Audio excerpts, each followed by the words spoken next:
Who agrees to ruin a stranger's date for $15? Fina Oris told herself it was harmless. Just a quick distraction so a woman she barely knew could walk away without looking bad. $15 meant groceries for tomorrow, maybe bus fare for the week. She never expected that the man she was paid to sabotage was Eric Balfour, a CEO millionaire with a gaze that saw straight through her defenses. One awkward evening turned into an unexpected connection. But when the truth about that night came out, it would test not only their trust, but the fragile possibility of something real between two people from opposite worlds. Before we dive into the story, comment below where you're watching from. Enjoy the story, everyone. The rain had already soaked through Fina Oris' worn sneakers by the time she reached the back entrance of La Veranda. She paused beneath the dripping awning, breathing into her cold fingers and silently reminding herself that this was supposed to be quick, harmless, and worth the $15 in her coat pocket. $15. Barely enough to buy groceries for a day, but enough to cover breakfast for her mother and sister tomorrow morning. Enough for bus fare to her shift at the cafe, maybe even a cup of cheap coffee to keep her awake between her evening deliveries. In her world, $15 mattered. It was Maya's idea. Maya, with her perfect hair and biting laugh, had been Fina's classmate back in high school, the kind of girl who floated above the rest of them, collecting attention like it was a currency she could never run out of. They hadn't spoken in months until earlier that afternoon, when Maya's number lit up Fina's phone. "I've got a little favor," Maya had said, in that airy tone that always sounded like she was humoring someone. "I've got this date tonight, and I need an excuse to leave without looking like the bad guy. The guy's loaded, but also a complete narcissist. I don't want to sit through 3 courses of him talking about himself. So, you show up, stir the pot a bit, and I have a reason to walk out. I'll slip you $15 for your trouble." Fina had laughed at first, but Maya wasn't joking. "You're seriously asking me to crash your date?" "Not crash. Just disrupt. Make it awkward. You're good at that." It wasn't flattering. It also wasn't the worst job she'd been offered. Compared to cleaning up after strangers at the cafe or running hot food through icy streets for the delivery app, this sounded almost absurdly easy. She told herself no one would be hurt. Maya would get her exit, the guy would go back to whatever shiny world he lived in, and Fina would have $15 more than she'd had that morning. Now, standing outside the back door of the restaurant, she felt the first sliver of doubt. She wasn't dressed for La Veranda. Not in her thrift store sweater and faded jeans, her hair escaping the knot she'd tied it in. But that was part of Maya's plan. The more out of place she looked, the better the embarrassment. She slipped in through the side entrance, skirting around waiters balancing trays of wine glasses.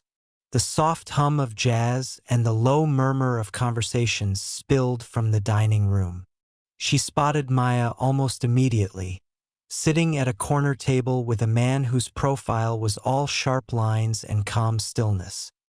He was dressed in a dark suit that looked like it had been tailored to him and no one else, his posture relaxed but contained, like someone used to being watched. Maya caught sight of Fina and smiled just a little, the signal. Time to play the part. Fina waited until a waiter passed before accidentally bumping into the corner of their table, sloshing the water jug just enough to splash droplets near the man's plate. "Oh, I'm so sorry," she said quickly, dabbing at the table with a napkin. The man, Eric Balfour, though she didn't know his name yet, looked up at her. His eyes weren't cold, but they were assessing, the kind of gaze that took in details and filed them away. "It's fine," he said, his voice low and even. Maya made a show of sighing, glancing at her watch, and muttering something about bad luck following me.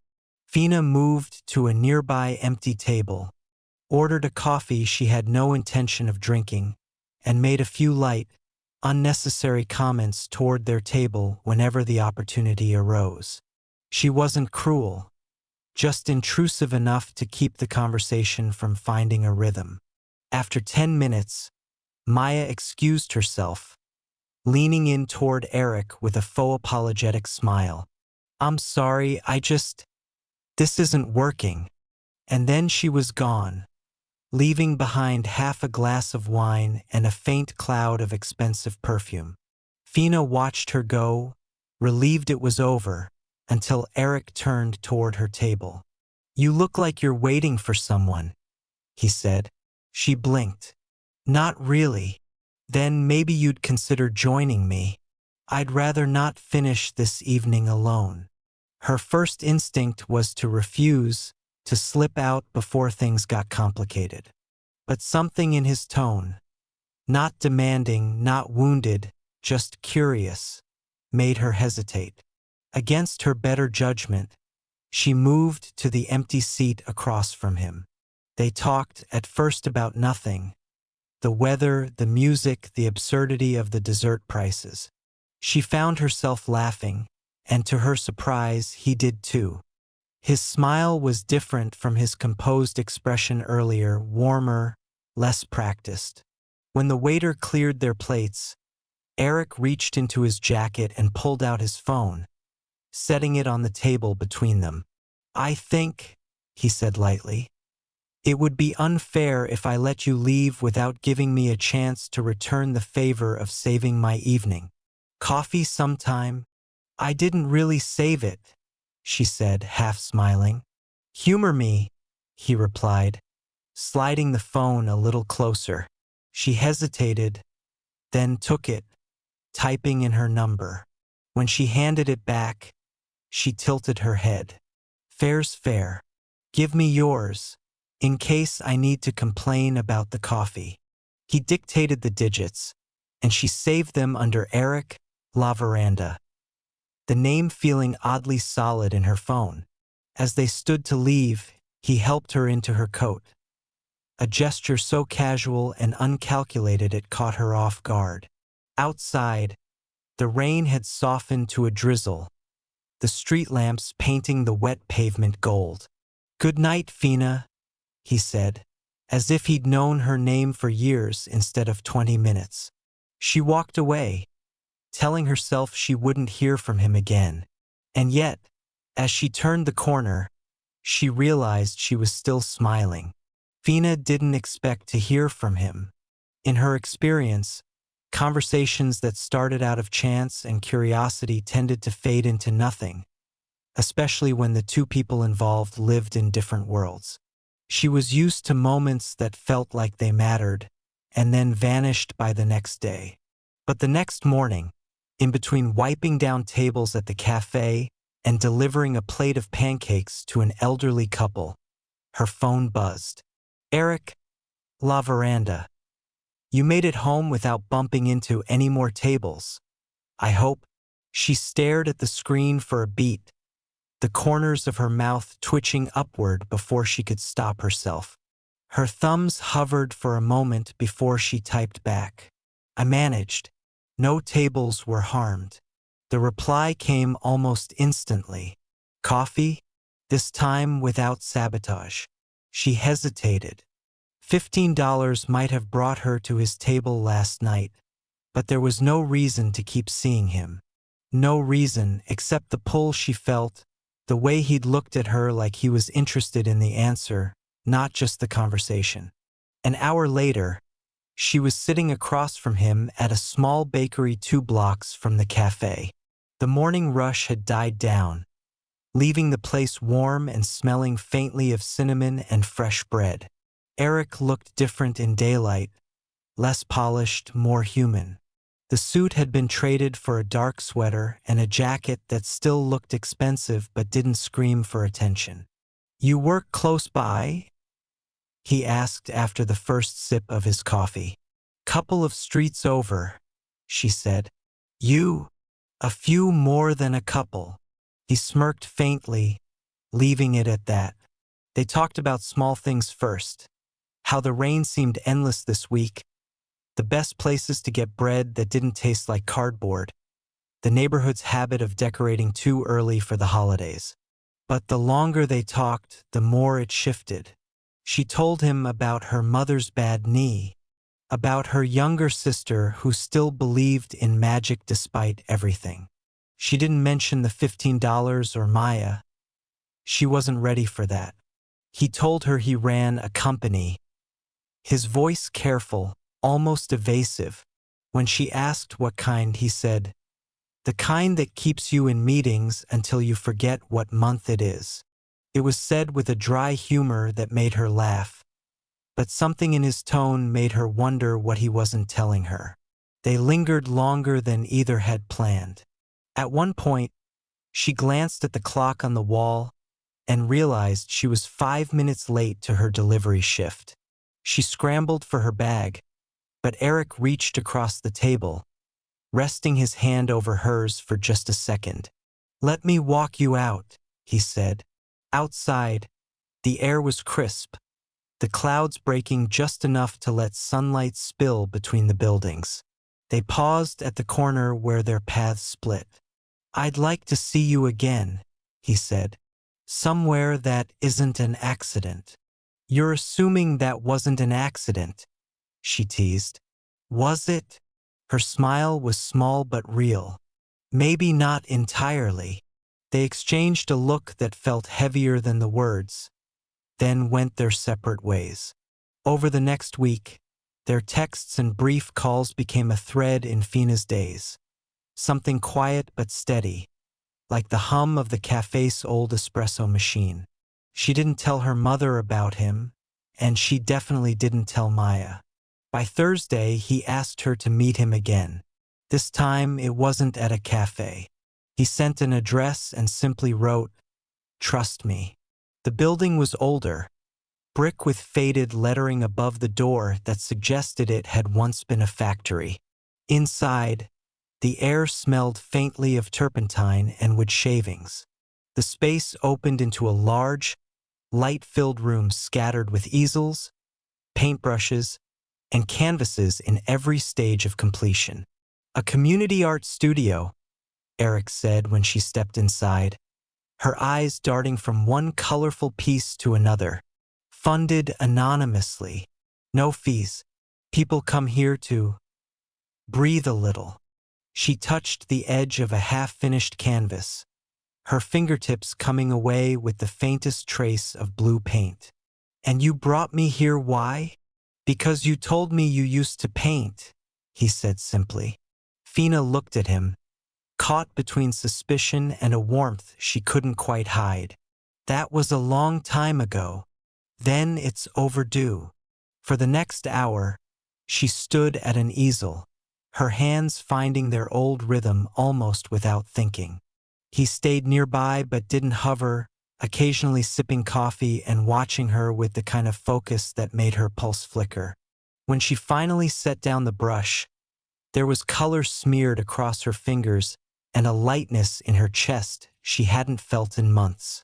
"Not bad for someone who hasn't touched a brush in a year," he said. She smiled, but her voice was quiet. "It's more than not bad. I needed this." Felt like the start of something. She didn't know how quickly it would begin to unravel.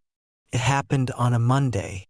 The weekend had been quiet, the kind of quiet that felt like it was theirs alone, even if they hadn't seen each other in person. A few texts here and there.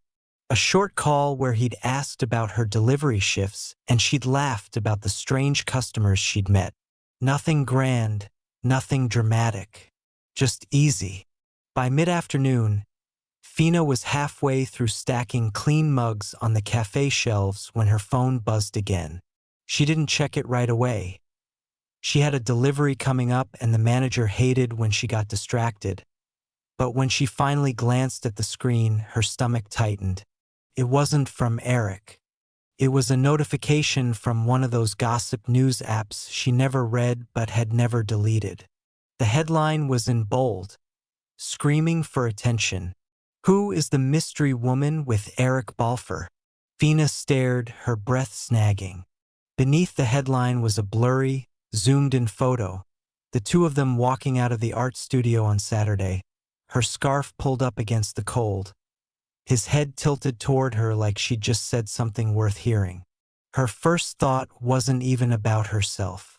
It was about him, about the fact that this was the first time she'd seen his full name in print. She'd suspected he was wealthy, yes, but she hadn't known he was this. The kind of person who made headlines for simply walking down a street. The kind of person who lived under the constant watch of strangers with cameras. Her second thought was of Maya. Before she could stop herself, she scrolled down to the comments. They were worse than the headline. Wild guesses, snide remarks, people dissecting her clothes, her hair, her worth. Some wondered if she was a secret heiress. Others dismissed her as a gold digger. None of them were close to the truth. By the time she looked up, her hands were trembling. She shoved the phone into her pocket and forced herself to finish her shift. Eric saw the article too. He was in a meeting when Lydia, his assistant, slid her phone across the polished conference table. Thought you'd want to see this before it gets forwarded to you 100 times, she said quietly. He didn't even read the whole thing. Just one glance at the photo, the angle that made it clear someone had been watching them, and the bile rose in his throat. He'd lived with this kind of intrusion for years, but Fina, she hadn't chosen it. She hadn't been prepared. Shut it down, he told Lydia. We can try to get them to pull the photo, but other outlets. Do it anyway. The meeting blurred after that. Numbers, projections, voices, all of it slid past him. All he could think about was calling her. But what would he even say? Surprise. I'm a CEO millionaire who just got you dragged into my mess? That evening he typed, "We need to talk. Call me when you can." She didn't answer right away. Hours passed. It was almost 10 when his phone finally lit up with her name. I saw it, she said. No hello, no small talk. Fina, is that really who you are? He closed his eyes.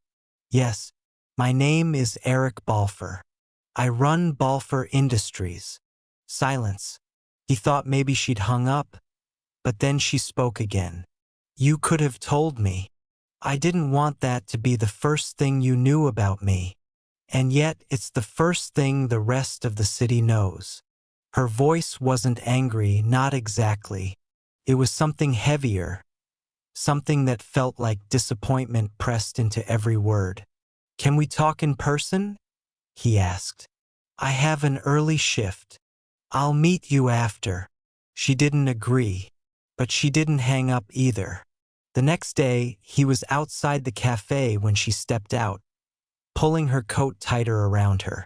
Her expression was unreadable, but her pace was brisk, almost defensive. You lied, she said simply.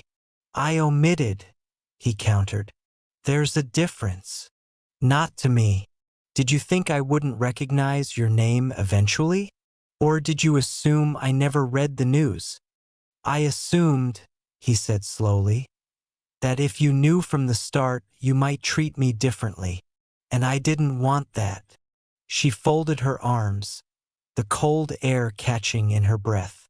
I didn't treat you differently when you were just Eric who runs a company. Maybe that's why this hurts, because you didn't give me the chance to prove it. You've seen what people say about me, he said. The stories they twist. I didn't want you dragged into that. And now here I am anyway, she replied. For a moment, neither spoke.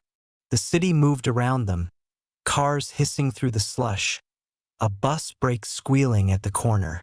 I can protect you from this, he said finally. That's not the point, she answered. I don't want to be someone you protect like I'm a liability. I want to be someone you trust enough to tell the truth to from the start. Her eyes held his for just a moment longer before she stepped back. "I need time." He didn't follow when she turned away. He just watched until she disappeared into the crowd, the cold biting a little sharper than before. The days without her felt longer than they should have.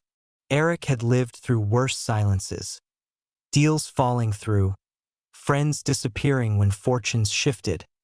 Entire months where the only voices in his life belonged to employees reading off numbers. But this was different.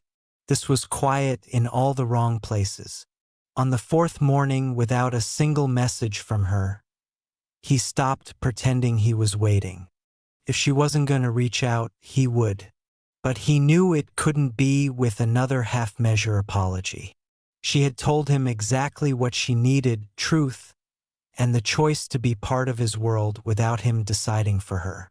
He wasn't going to make the same mistake twice. By noon, his schedule was already stacked with back-to-back meetings, calls with overseas partners, and a dinner with a board member he'd been avoiding for weeks. He pushed it all away with a single sentence to Lydia. "Clear my afternoon. Everything." Her eyebrows rose. "Everything. Everything. And call the community art studio. Tell them I need it tonight. Private." She didn't ask why. Lydia never asked. That evening, the studio didn't look quite like the space Fina had walked into before. The mismatched chairs and scattered easels had been rearranged into an open, warm-lit room.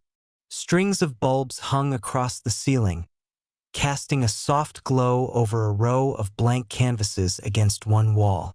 Each had a set of brushes and fresh paints beside it. In the center stood a small table with 2 mugs and a plate of shortbread cookies. It was simple. It was deliberate. It was for her. Eric checked his phone again. The only message he'd sent was hours ago. "I have something to tell you. Please meet me at the studio. If you don't want to, I'll understand." The door opened just as he began to think she wouldn't come. She stepped inside in her denim jacket and scarf, her hair a little mussed from the wind. "This isn't coffee," she said, glancing around. "No," he replied. "It's a place where I don't have to be Eric Balfour, CEO. Just Eric. The same way you're just Fina here, not someone the internet gets to define." She didn't move closer. "You set this up for me?" "I set it up for us," he said. She folded her arms, her expression guarded. "Why?" "Because I need you to know that when I kept my name from you, it wasn't because I thought you'd want me for it. It was because I wanted to hold on to the way you looked at me in that restaurant, like I was worth seeing even if you didn't know why. I've never had that before." Her gaze didn't soften right away. He took a breath and continued. "You once told me survival wins over hobbies. That night, I realized I've been surviving too, in boardrooms, at galas, in rooms where I'm expected to play a part. But with you, I don't feel like I'm acting. I want to be in your world the same way you were in mine from the first moment, without conditions." Fina's fingers tightened on the strap of her bag. "You don't get to control how people see you in my world either." "I know," he said, "but I'm willing to risk it, if it means standing there with you." Silence stretched between them, warm and brittle all at once. Then she stepped forward, brushing her hand over one of the brushes on the nearest easel. "So what's this? Paint your own apology?" His mouth curved faintly. "Something like that." They stood at separate easels, dipping brushes into color. At first, they painted in silence, the scratch of bristles on canvas the only sound. Slowly, the tension eased. She began talking about the first mural she ever painted, a huge sunflower scene on her aunt's garage.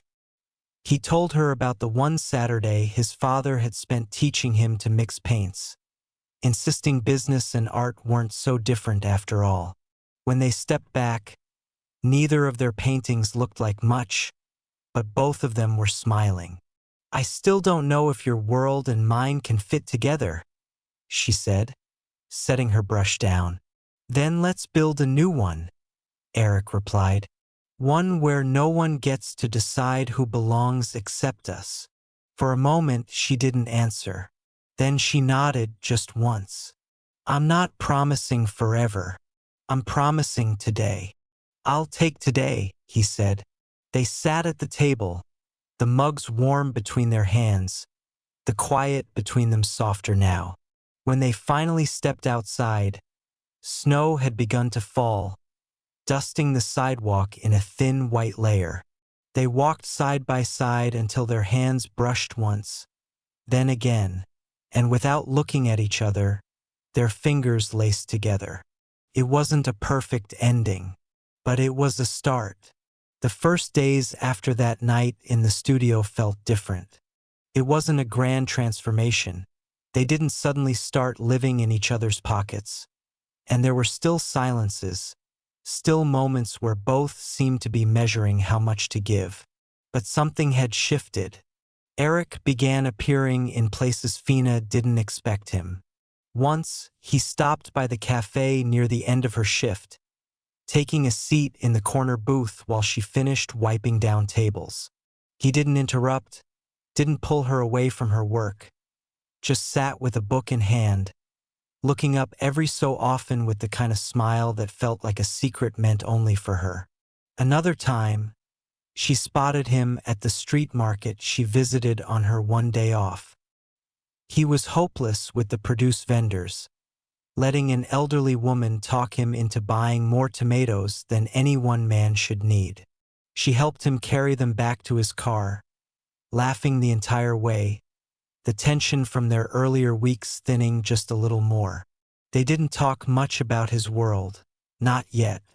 Eric kept the conversations focused on the present, asking about her mother's recovery after a bad flare-up with her knee, listening to her stories about late-night delivery runs in the snow, letting her vent about customers who thought leaving coins was an acceptable tip.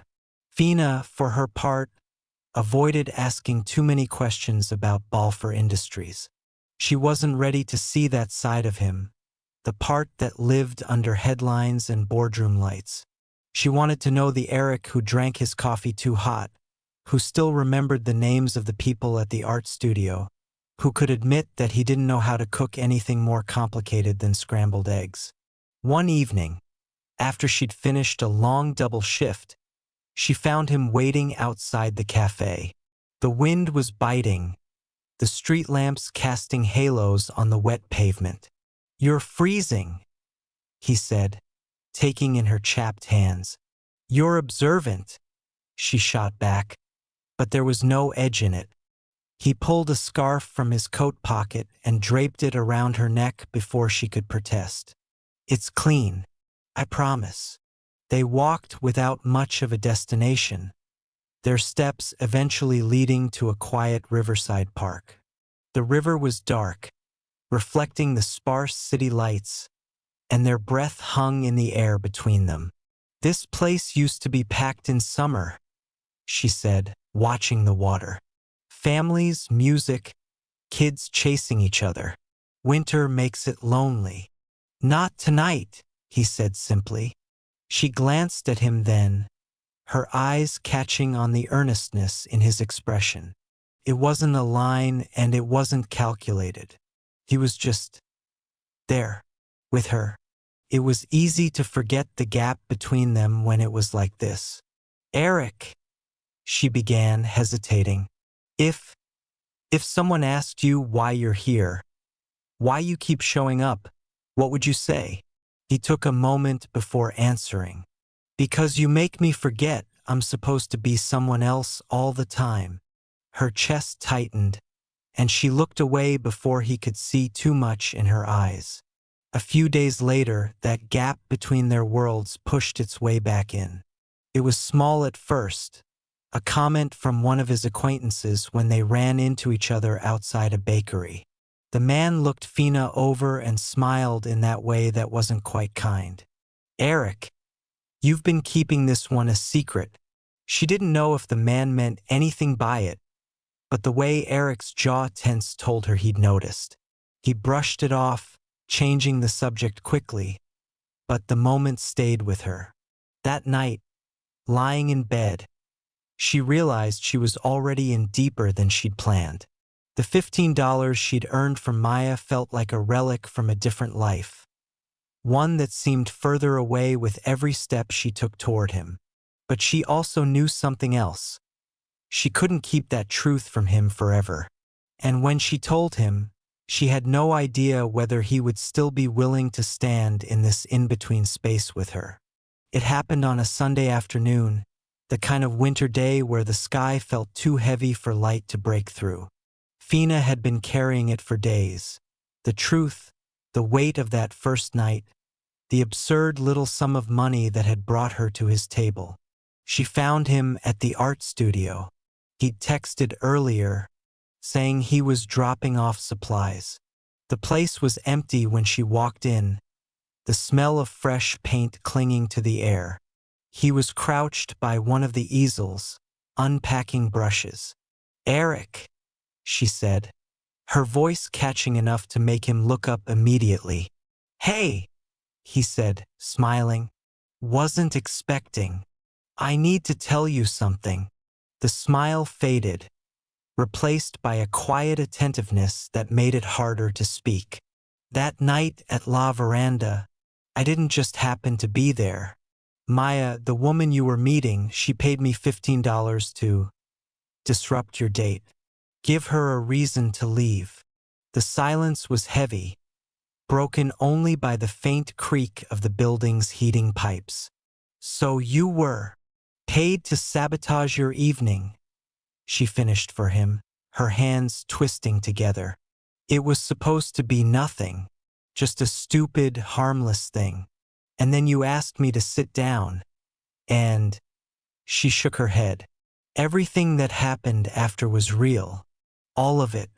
I never thought I'd see you again, let alone end up here," he said quietly. She nodded, swallowing hard. "I should have told you sooner, but I was afraid the only thing you'd see was the $15. Not the person who—" Her voice faltered, but she forced herself to keep going. "Not the person who cares about you now." Eric didn't speak right away. He set down the brush he'd been holding, leaning back against the table. "You know, I've had people try to get close to me for far more than $15. Companies, investors, people I thought were friends. And they all had a number in mind. It just wasn't as small as that." Her chest tightened. "So you're saying this ruins everything?" He shook his head slowly. "I'm saying it doesn't. Not if we decide it doesn't." She blinked, unsure she'd heard him right. "Why?" "Because," he said, stepping closer, "the moment you sat down that night, I forgot about the reason you were there. And every moment since has been about you, not about how it started." Her eyes burned in the way that meant tears were coming, but she managed a small laugh. "You realize that makes those the most expensive $15 of my life?" He smiled, that real, unguarded smile she'd seen only a few times. "Worth every cent." They spent the rest of the afternoon in the studio. She painted a little. He pretended to try before giving up and just watching her. The quiet between them wasn't heavy anymore. It was easy, like the sound of rain on a window you didn't need to close. When they finally left, the snow was falling again, soft and slow. They walked without talking, the street empty except for them. At the corner where they would normally part ways, Eric stopped. He took her hand, threading his fingers through hers like it was the most natural thing in the world. "No promises about forever," she said softly, almost echoing her words from the studio weeks ago. "I know," he said, "just today." She nodded, and they started walking again, their joined hands swinging lightly between them. And for the first time since that strange, Rain-soaked night at La Veranda. Neither of them was thinking about how it had begun. They were too busy living what had come after. Winter melted slowly into spring, and with it, the rhythm between them found its own quiet balance. They didn't rush. There were no whirlwind declarations or grand gestures for the world to see. Instead, there were Saturday mornings at the market, where Fina would haggle with vendors while Eric carried bags that were always fuller than they'd planned.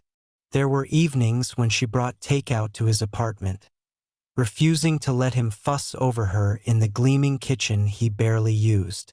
They would eat at the counter, talking about nothing and everything, her laughter echoing off the tall windows. Sometimes he joined her on her delivery runs just to keep her company. She would tease him about being overdressed for the job, but secretly, she loved the way he leaned into her world without trying to change it. And on days when his own schedule became too much, she would bring him coffee to his office. Not the expensive kind his assistants ordered, but the cheap, strong brew from the cafe where she worked. They still had differences. They still disagreed. But when it came down to it, both of them knew they'd chosen to stand in the middle, not in his world or hers, but somewhere they'd built together.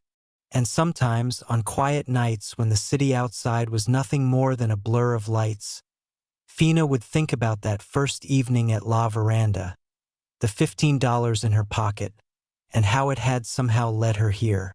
Eric never asked for the whole 15 back.